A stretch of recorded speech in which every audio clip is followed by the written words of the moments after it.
Namaskara, welcome. Today we will look at antiretroviral drugs. We are continuing with the antiretroviral drugs. So far we have finished NRTIs, NNRTIs. Now we will move on to protease inhibitors. So these are going to inhibit the protease activity in the virus. So these protease inhibitors are so important. They have asked these 6 times. So just let's look at them in detail, okay? Let's look at the names, please. First let's look at the names. Zoom. Ritonavir, Indinavir, Nelfinavir. At least 3 you should know for now. Later you can add on. Now you can add on Atazanavir. Okay, Atazanavir if you want, you can remember. So 4 of them at least you should know. Ritonavir, Indinavir, Nelfinavir, Atazanavir. Other than that also we will read the names. Saquinavir, Fosamprenavir, Lopinavir, Darunavir. Okay. So do you know Darunavir, Lopinavir, Fosamprenavir, Saquinavir? At least the first 4 you should know, guys. Ritonavir, Indinavir, Nelfinavir and Atazanavir.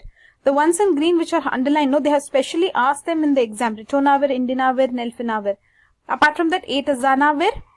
Okay, if you want, you can remember the other names. Darunavir. Darunavir is kind of easy. If you want, you can remember. Darunavir, Lopinavir. Okay. Some Saquinavir is there. Fosamprenavir is also there. Okay, if you can remember, guys. We are moving on.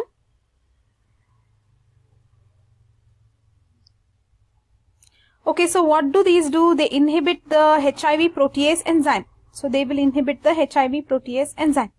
So without this enzyme, what the virus can't do? It doesn't have protease, so it can't cut the proteins.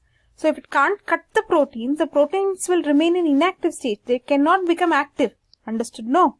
Wake up, babies. We are studying protease inhibitors, antiretroviral drugs. So by binding to the active site of the protease molecule, it will inhibit. It will bind to it, but it will inhibit it. Okay. Next. They are more effective than AZT, that is zidovudine, right? It is more effective than zidovudine. That's why probably for exam it is so important. But they are used as reserve drug only. They don't need cellular activation. They don't need any phosphorylation like zidovudine. Zidovudine needs phosphorylation to become zidovudine triphosphate, and then only it will inhibit, correct? It is an NRTI, reverse transcriptase inhibitor, the zidovudine. Guys, zidovudine is here, guys. Zidovudine, we are telling that it needs activation. It will become zidovudine triphosphate in the body and then only it will become active NRTI. However, these protease inhibitors, they don't need any activation within the body. Even NNRTIs don't need any activation inside the body. So far, we have seen only for zidovudine such things. Moving on, guys. Where are we? They prevent the viral polyprotein to prevent them from becoming the functional, structural, enzymatic components because they can't be cut. So the polyproteins, they cannot become the final functional, structural, enzymatic components of HIV. They cannot become. So what will be produced? Immature and non-infectious viral particles are produced. So immature and non-infectious viral particles are produced. Now let us look at the last 2 points in this slide. Cross resistance within group can be there, but it will not have cross resistance with other groups. This is standard that you will write for all of these antiretroviral drugs. And these are used in combinations with RTI. Same dialogue you will write for all other groups also. Correct?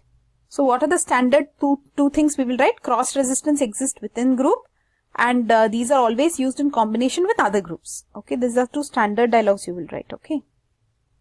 Let's move on, guys. Wake up call. We are studying protease inhibitors. Examples: Ritonavir, Indinavir, Nelfinavir, Atazanavir, Lipovir. Correct? Lopivir. Lopinavir, Darunavir. Okay. Lopinavir and Darunavir. Okay. Go back. So what we have seen is they are going to inhibit the HIV protease enzyme. So immature non-infectious viral particles are produced. The proteins cannot be cut and they cannot be made into active functional structural components of the HIV virus. And then we also saw that these protease inhibitors, they bind to the active site of the protease enzyme, but however it inhibits it. Okay, what else we saw? It is used as a reserve drug.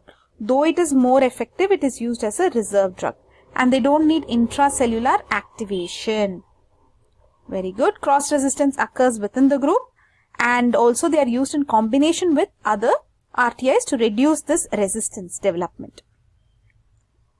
Let's move on to the next slide. Next slide, we are looking at the pharmacokinetics and ADR.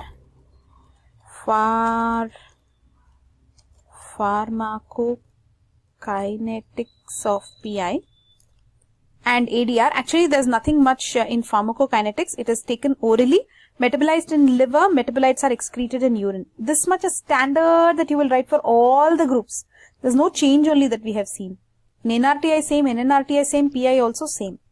Okay, so ADR will continue in the next video because ADR is something specific and that's something that you have to learn. However, the pharmacokinetics of PI, same thing. Orally, they will give it metabolized in liver, metabolites are removed in urine. Okay, so see you in the next video, guys. Take rest, come back, bye.